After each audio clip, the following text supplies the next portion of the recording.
Allahumma sholli wa sallim wa barik. Alhamdulillah, pada subuh hari ini Hadratul Mukarram yang saya hormati, Ketua DKM Masjid Hidayatul Ikhwan beserta jajarannya, yang saya hormati seluruh jamaah Masjid Hidayatul Ikhwan yang pada subuh hari ini alhamdulillah bersama-sama kita bisa menunaikan sholat subuh berjamaah dan diteruskan dengan bersama-sama menggali, mentadabburi Al-Quran, kemudian kita melakukan ta'limu muta'alim, saling mengajar dan saling belajar. Ta'limu muta'alim, mengajarkan dan belajar. Semoga Allah Subhanahu wa taala memberikan taufik serta hidayah kepada kita, dan kemudian Allah Subhanahu wa taala benar-benar memberikan dan menunjukkan kepada kita janjinya tentang yarfa'illahu alladhina amanu minkum. Pertama, Allah telah, dan mungkin pada hari ini saya telah ditujukan pula kepada Allah, yarfa'illahu alladhina amanu minkum. Allah akan mengangkat derajat orang-orang yang beriman di antara kalian. Walladzina, dan mereka orang-orang utul ilma, orang-orang yang mencari ilmu, terus menggali ilmu pengetahuan, darajat, level derajatnya terus diangkat semakin tinggi, semakin tinggi. Pada saat ini kita duduk di mana, bekerja sebagai apa, berprofesi sebagai apa, tidak lebih dan tidak kurang. Sebab akibatnya Allah memberikan rezeki tersebut dari ilmu yang selama ini berpayah-payah, bersusah-susah dahulu kita mencari ilmu. Imam Syafi'i rahimahullah memberikan nasihat kepada kita, yang kita bermadhab kepada Imam Syafi'i.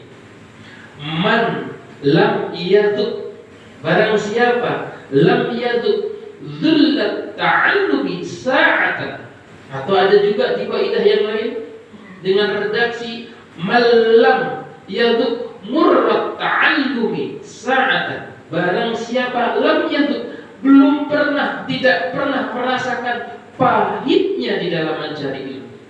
Malam yaduk dhullat ta'allumi sa'atan. Barang siapa yang belum pernah merasakan hinanya, perihnya di dalam mencari ilmu, walaupun hanya sesaat. Tajarru'a dhullal jahli tula hayatihi. Maka mereka yang tidak pernah merasakan atau tidak pernah berpayah-payah dalam mencari ilmu, tidak pernah badannya, otaknya, pikirannya benar-benar dimaksimalkan untuk mencari ilmu, suatu saat dia akan menyesal disebabkan karena kebodohan di sepanjang hidupnya. Maka betapa benar-benar yarfa'illahu alladhina amanu minkum walladzina utul ilma darajat. Maka jamaah sekalian, untuk putra-putri kita, cucu-cucu kita, ayo jangan bosan-bosan berikan pendidikan dan pengajaran yang cukup kepada mereka, yang maksimal. Mengajarkan belum tentu mendidik, tapi mendidik di dalamnya ada nilai-nilai pengajaran.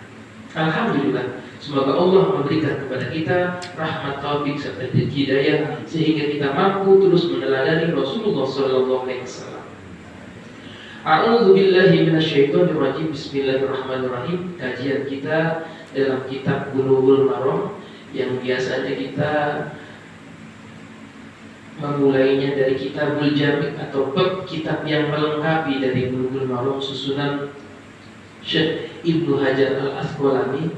Pada subuh hari ini saya mencoba menukil dari Sahih Bukhari, dan Ibnu Hajar Al-Asqalani juga salah satu yang mensyarahi, membuat kitab. Salah satu kitabnya adalah Fathul Bari, di mana kitab itu berisi tentang syarah atau penjelasan-penjelasan dalam kitab Sahih Bukhari. Jadi kitab ini telah saya baca sejak 28 tahun yang lalu, sampai usang seperti kitabnya ini dicetakan lama. Artinya betapa ilmu tidak akan pernah lekang oleh waktu. Kertasnya boleh usang, tapi isinya tetap ada di dalam hati, sebagaimana juga masih disampaikan oleh Al-Imam Syafi'i, al-ilmu sayyidun, ilmu itu seperti buruan, wal kitabatu qayyiduhu, kitab, buku atau tulisan-tulisan adalah pengikatnya.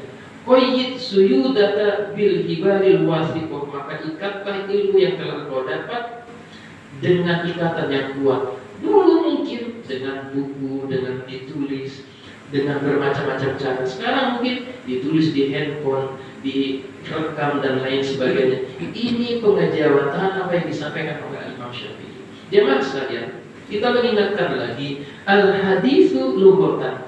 Secara etimologis ilmu hadis secara bahasa adalah al-haditsu lughatan al-jadid, sesuatu yang baru. Karena hadis itu mulai terus dihidupkan setelah Khalifah Umar bin Khattab. Setelahnya, sebelum itu masih belum masyhur, masih sibuk untuk mengumpulkan mushaf-mushaf Al-Quran. Kemudian al-hadisu istilah, apa itu? Definisi hadis. Menurut definisi al-hadisu, ma udifa ilan Nabi sallallahu alaihi wasallam. Apa-apa yang kita sandarkan kepada baginda Nabi sallallahu alaihi wasallam. Apapun yang kita sandarkan kepada baginda Nabi sallallahu alaihi wasallam. Apa saja yang kita sandarkan mengenai min qaulin, perkataan, disandarkan kepada Nabi sallallahu alaihi wasallam. Kemudian fi'lin, perbuatan yang disandarkan kepada baginda Nabi sallallahu alaihi wasallam. Al-taqririn, atau penetapan yang disandarkan kepada baginda Nabi sallallahu alaihi wasallam. Atau sifatin, atau sifat-sifat. Sahabat melihat Rasulullah sifatnya demikian, itu adalah hadis. Riwayatnya siapa? Atau pernah Rasulullah menetapkan satu hukum, itu juga hadis. Atau Rasulullah sallallahu alaihi wasallam pernah berucap, berkata, bersabda, kemudian diriwayatkan, yang kemudian kita sampai kepada kita dalam buku-buku, dalam kitab-kitab, itu pun hadis. Al-fi'lin, atau sahabat melihat Rasulullah melakukan apa, ini juga hadis. Maka jamaah sekalian, dalam kesempatan yang baik pada subuh hari ini, saya mencoba menukil dari kitab Sahih Bukhari. A'udzu billahi minasyaitonir rajim. Bismillahirrahmanirrahim. Karena idza qadama min safarin fanadhara ila judratil Madinah awda'a rahilatahu wa in kana ala dabatin harrakaha min hubbiha. Baginda Nabi sallallahu alaihi wasallam apabila telah menyelesaikan satu perjalanan dan telah memasuki, terlihat pintu gerbang atau tembok kota Madinah, baginda Nabi sallallahu alaihi wasallam itu segera mempercepat kendaraannya, yang tadinya mungkin speednya hanya 5 km per jam menjadi 10 km per jam. Artinya dipacu dengan cepat. Karena wa in kana ala dabatin harrakaha min hubbiha, maka Rasulullah SAW mempercepat kendaraannya, harrakaha min hubbiha, karena menunjukkan begitu cintanya baginda Nabi SAW kepada kota Madinah. Alhamdulillah, pada hari Rabu kita bersama-sama telah secara nasional merayakan Dirgahayu Republik Indonesia yang ke-77. Mudah-mudahan ini bagian dari rasa syukur kita kepada Allah Subhanahu wa Ta'ala atas berkat rahmat Allah yang Maha Esa. Dalam Undang-Undang Dasar 45, betul Pak ya? Itu masih SD saya sudah dihafal, itu hari ini masih ingat, alhamdulillah.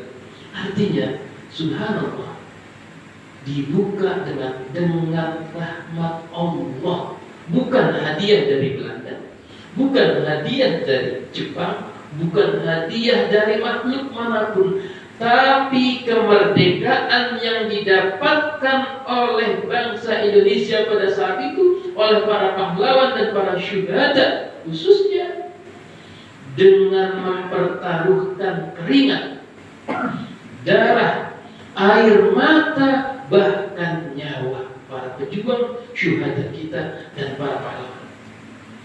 Maka pada hari ini kita umat Islam khususnya di Indonesia yang memperingati Dirgahayu Republik Indonesia yang ke-77 ini, betul kita tidak memanggul senjata. Benar, kita tidak benar-benar mencurahkan keringat atau meneteskan darah kita pada saat merah putih itu kita naikkan, kita kerek itu yang bendera untuk memproklamirkan dan mempertahankan kemerdekaannya. Pada saat itu kita tidak ikut berjuang. Namun apa yang harus kita lakukan sebagai tanda syukur kepada Allah? Mengisi kemerdekaan ini dengan langkah yang nyata. Satu, mulai dari belajar dari sejarah. Kemudian mengisi kemerdekaan ini dengan mengajarkan sejarah yang benar kepada anak-anak dan cucu kita, tentang siapa pahlawannya, tentang apa yang pernah mereka lakukan untuk bangsa dan negara ini, dan tanamkan pula kepada anak-anak dan cucu kita apa yang telah Engkau berikan kepada negara ini, kepada bangsa ini.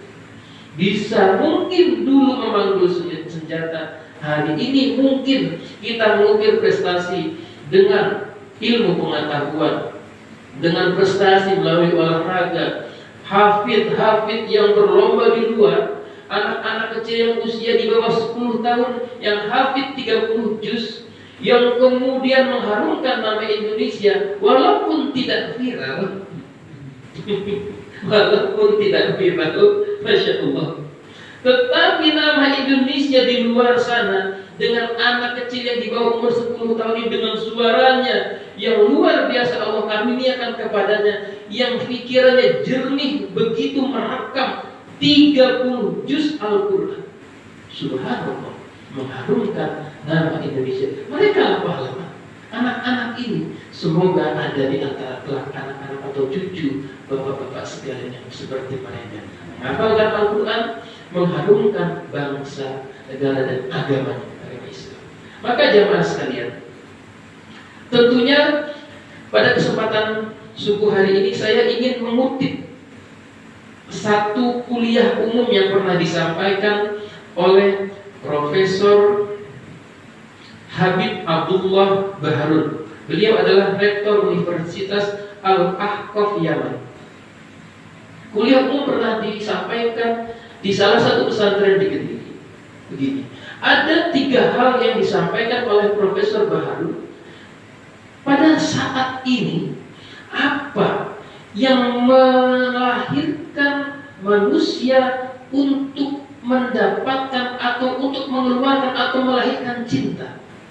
Ada 3 hal yang bisa melahirkan cinta kepada seseorang, cinta kepada tanah air. Apa? Dawail mahabbah.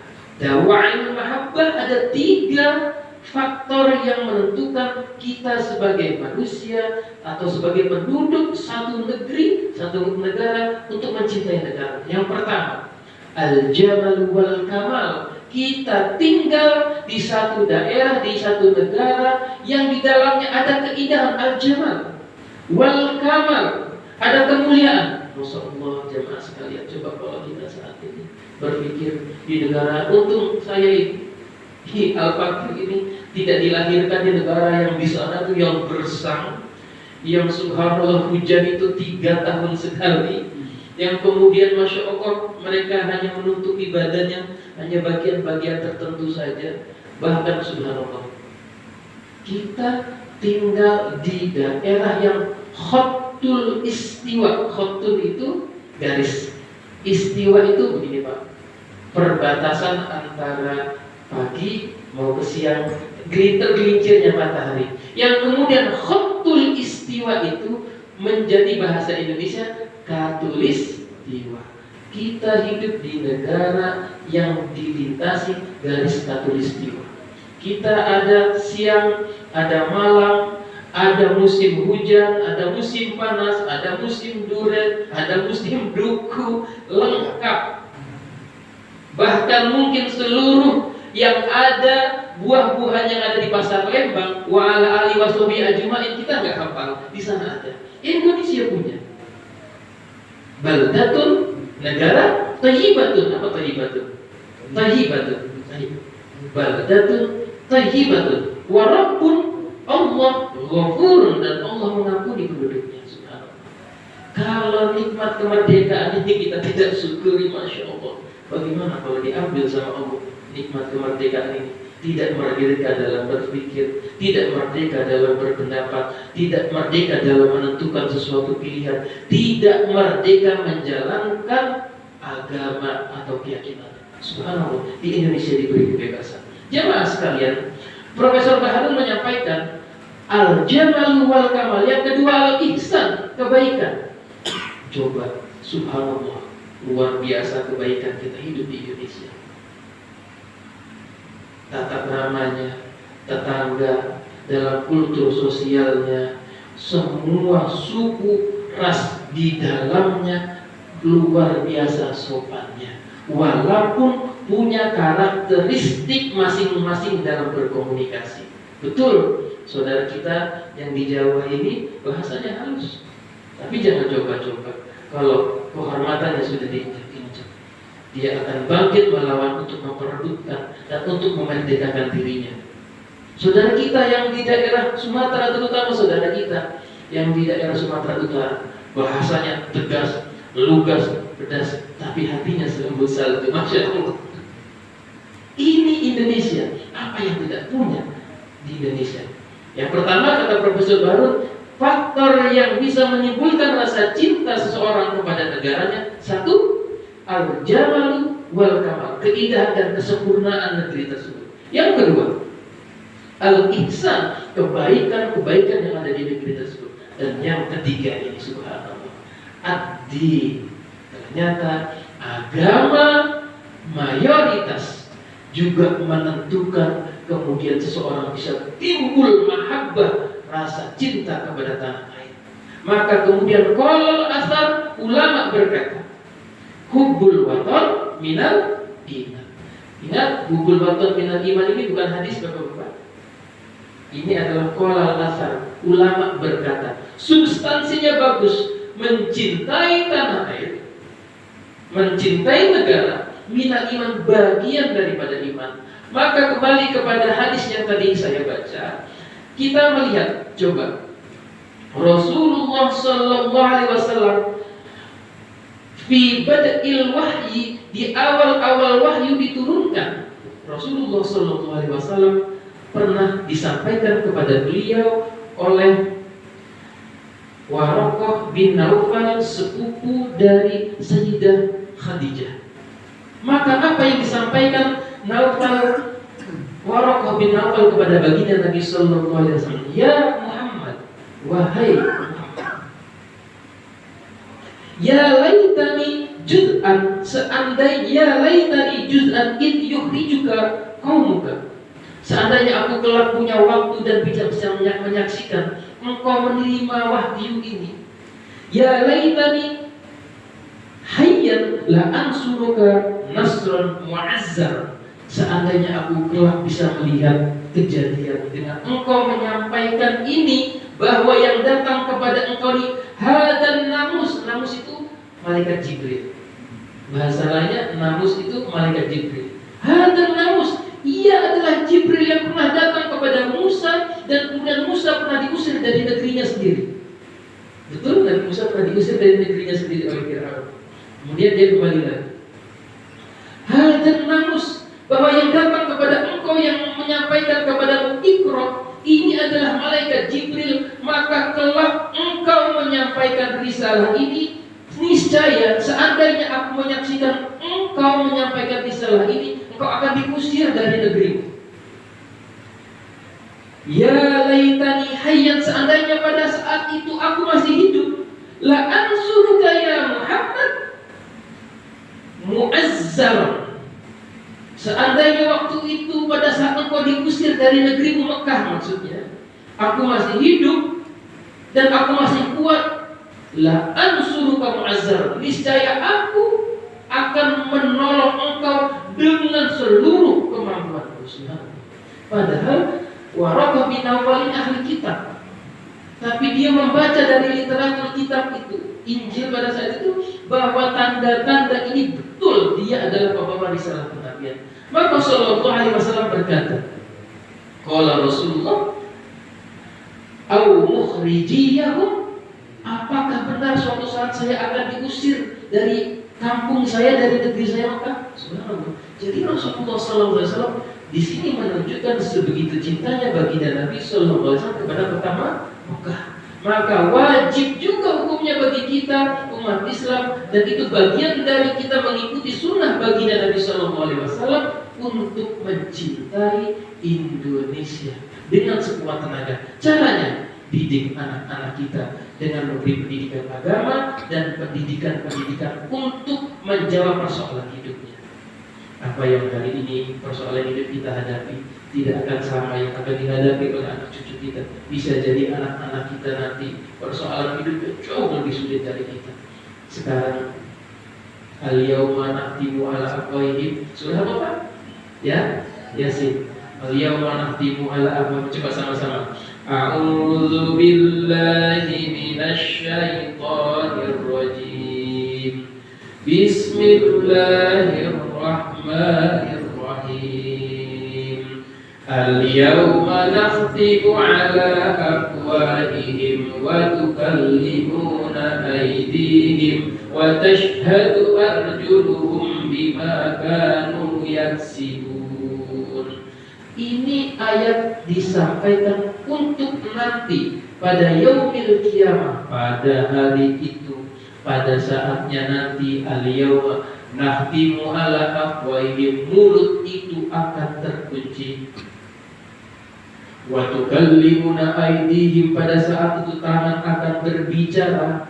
Wa tashhadu, akan bersaksi, arjuluhum, kaki-kaki mereka, bima kanu yaksibun, tentang apa-apa yang pernah diusahakan di dunia, yang pernah dilakukan di dunia.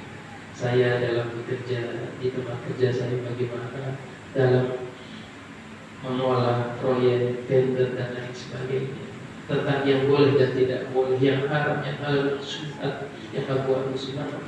Tapi kalau kita sedikit dengan terjemahan tafsir bebas, hal tersebut secara bahasa, secara etimologis sudah saat ini sudah kita bisa lihat. Bapak-bapak mungkin sudah merasakan saat ini. Al-yawma nakhtimu ala afwahihim, mau beli makanan. Sekarang ini cuma tangan yang ngomong, betul Pak ya? Mau beli martabak telur, martabak apa segala macam, tangan yang ngomong.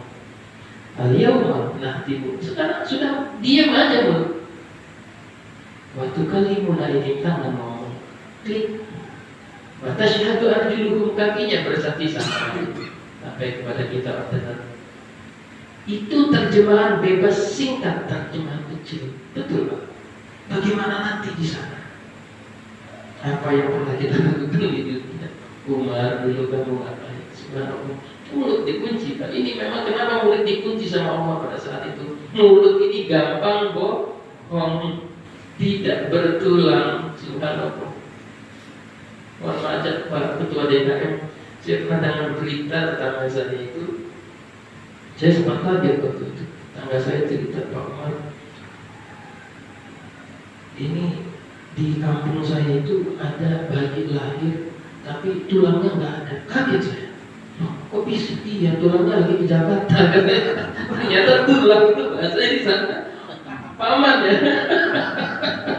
Iya kok tulangnya nggak ada. Saya pikir bayi lahir tanpa tulang. Subhanallah. Inilah bahasa kekayaan yang tidak mungkin tidak dimiliki oleh negara lain, negeri lain, adalah kekayaan bahasa yang ada di Indonesia. Subhanallah, luar biasa. Dan itu menjadi khazanah bagi kita, begitu luar biasanya tadi al-jamal wal kamal. Jemaah sekalian, bahkan bagaimana Rasulullah SAW kalau pergi dari mana, selalu setelah Rasulullah hijrah ke Madinah, kalau pulang itu kelihatan itu pintu gerbang dari jauh atau temboknya kelihatan. Rasulullah memacu kendaraannya lebih cepat. Sebegitu cintanya Rasulullah kepada kota Madinah. Maka kecintaan kita kepada negara ini, mengisi kemerdekaan ini adalah bagian dari sunnah Rasulullah SAW. Kita tanamkan Pak nilai-nilai patriotisme kepada anak-anak kita. Jangan sampai sejarah itu diselewengkan oleh oknum-oknum yang tidak bertanggung jawab. Kasihan. Kita tidak tahu 20 tahun yang akan datang seperti apa yang terjadi tentang sejarah. Ditanamkan sejak hari ini. Maka Sallallahu Alaihi Wasallam mencontohkan kepada kita sebegitu cintanya kepada kota Madinah, adalah tanah air kedua Rasulullah Sallallahu Alaihi Wasallam. Yang menarik di sini, Syekh Ibnu Hajar Al-Asqalani yang menyusun kitab yang selalu kita baca ini, kitab Bulughul Maram, Syekh Ibnu Hajar Al-Asqalani dalam Fathul Bari menyatakan begini jamaah sekalian. Wa fil hadithi dalalah, di hadis tersebut yang tadi, karena sallallahu alaihi wasallam idza qadima min safarin, apabila pulang dari perjalanan, fanadhara ila judratil Madinah, kalau Nabi sallallahu alaihi wasallam telah melihat tembok atau gapura atau dari jauh itu perbatasan kota Madinah itu sudah kelihatan, awda'a rahilatahu wa in kana ala dabatin harrakaha min hubbiha, dipercepat, dipacu kendaraan, menunjukkan sebegitu cintanya Rasulullah kepada negerinya. Maka kata Syekh Ibnu Hajar Al-Asqalani, fil hadithi dalalatun ala fadlil Madinah, menunjukkan sebegitu keutamaannya kota Madinah. Sama halnya mungkin kita nih, kalau lagi Idul Fitri Pak ya, itu hari ketiga, begitu ada kelihatan pintu gapura kampung halaman kita pas pulang, rasanya Pak, mungkin ada kenangan yang tidak bisa Bapak tukar dengan uang sebesar apapun yang kita tinggalkan di kampung kita. Itu berjemaah tempat Anda dilahirkan, atau mungkin kenangan-kenangan bagaimana ayah kita dulu yang sekarang mungkin sudah mendahului kita, bagaimana keringatnya, bagaimana menyembunyikan kelelahannya di mata anak-anaknya. Kita tidak pernah tahu bapak kita, ayah kita menyembunyikan rasa lelahnya, penderitaannya, masalah besar dalam keluarganya dari anak-anak.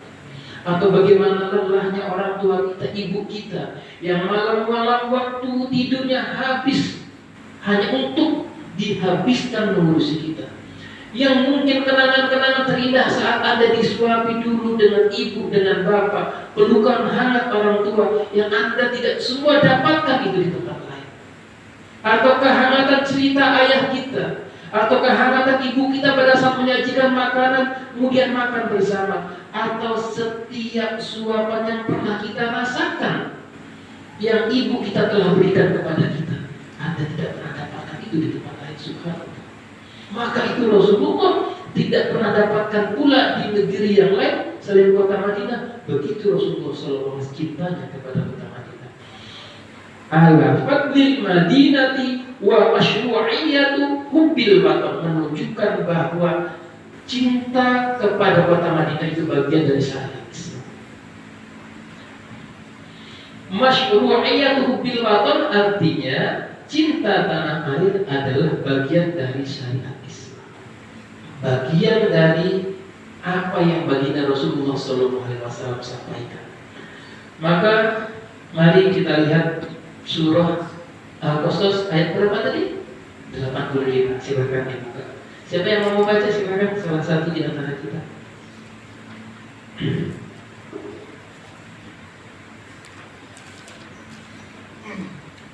Al-Qasas, mohon maaf, Al-Qasas ayat berapa tadi Pak? 85 ya, betul. Apa bunyinya Pak? Mohon maaf, bukan 85 ya kayaknya. Al-Qasas. Coba bagaimana bunyinya Pak di situ Pak? Saya yang salah. Artinya sesungguhnya Allah yang mewajibkan kaum Muhammad melaksanakan hukum Al-Quran, benar-benar akan mengambil kembali. Katakanlah kembali Tuhanku mengetahui orang yang membawa petunjuk dan orang yang berada dalam kenyataan. Itu Al-Qasas apa Al-Fat ya Pak? Surah Al-Qasas apa Al-Fat itu? Al-Qasas ya, betul ya.